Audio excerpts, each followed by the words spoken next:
Alright y'all, just for fun I thought we'd try and do a cold start video of the 4520 here. Today is September the 19th, 2020, Saturday. It's been getting down into the 40s and 50s at night around here, and this tractor has not been started in a few weeks anyway. So we're going to try and get her to come to life without having to break out the ether can. You know, give her a little bit of throttle. Let's see what we can do here.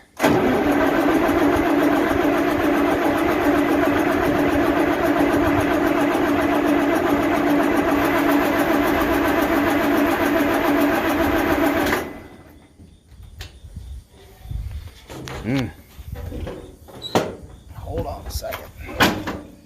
She ain't gonna go without a dose of crack. Alright.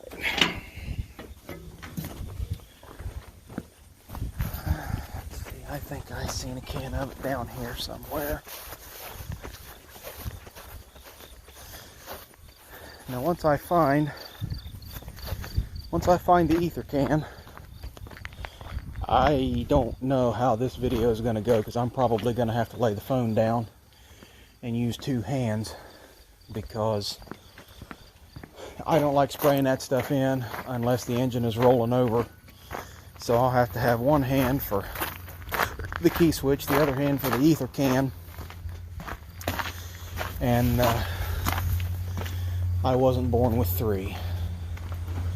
From the looks of it, nope, right there's some. Hot damn. Yeah. Although that extra strength I do believe is a lie, because the ether in today's cans is absolutely nothing like what it was 10, 15, 20 years ago. I don't know what the ether content in this is. Looking on the can here, trying to find it. But I specifically remember seeing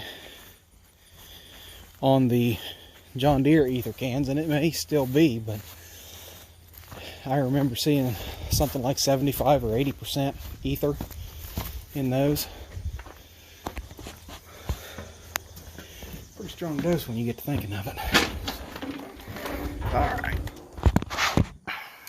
Lay that there. I know everybody wants to see the smoke, but I'm sorry.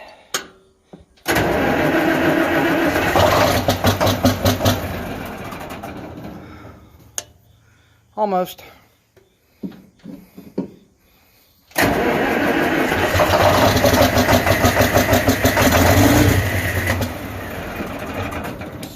Shit.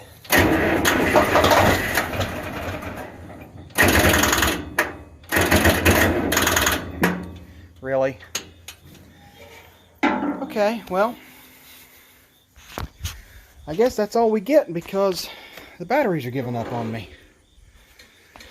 Alright, we'll get back to this in a little bit. Alright, we got the charger on there cooking. Yeah.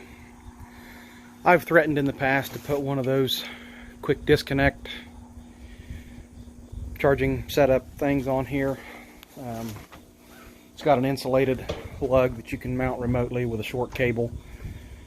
I've seen them on skid steers and some other equipment before, but see, this truck, we've still got two 6-volt batteries in this tractor, and really been doing a good job. I can't remember when we last replaced them. Might have been about 2-3 years ago now, and it seems like if you can get 5 years out of a set of these long skinny John Deere batteries, you must be living right, because I haven't.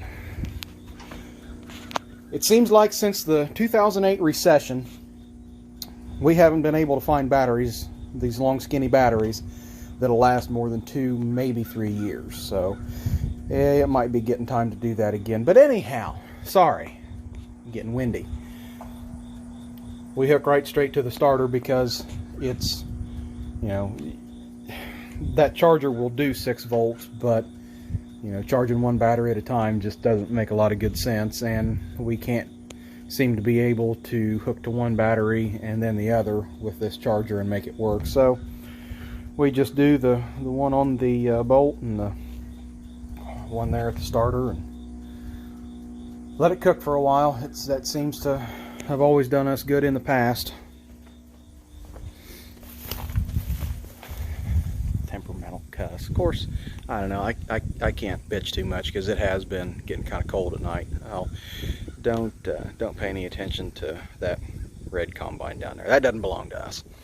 That's here for some kind of a clutch, I think. I don't know, I'll have to ask Chris. Anyhow, back to the 4520 at hand. I'm going to let it sit here and cook for a little bit and maybe try and find a place to prop my phone so that you can see what's going on and get to see the part of the cold start that everybody loves to see, which is the smoke and the belching and the bellering and carrying on and the cranky cantankerousness of a well-worn diesel engine. And this one is well-worn. I have no idea how many hours are on it. The tax shows something, but the hours have not counted on this tractor since I've known it. So it's really hard to say. This will probably be one of the next ones that we actually tear down and rebuild like we did the 4020. It needs it. It had the updated pump. Well, I shouldn't say updated.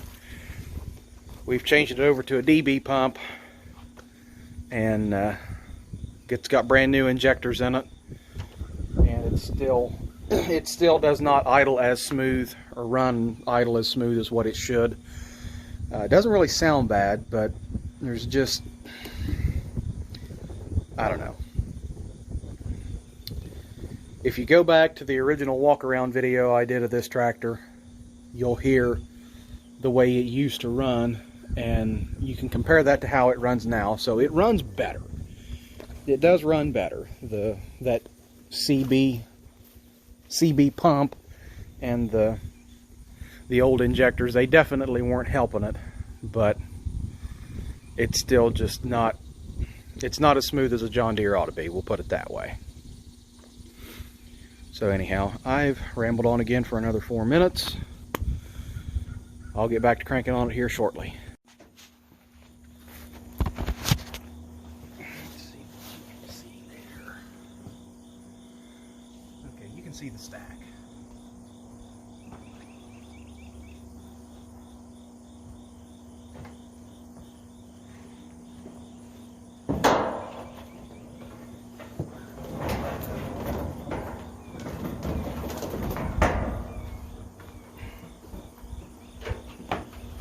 Try again.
Told you she doesn't like waking up when it's cold.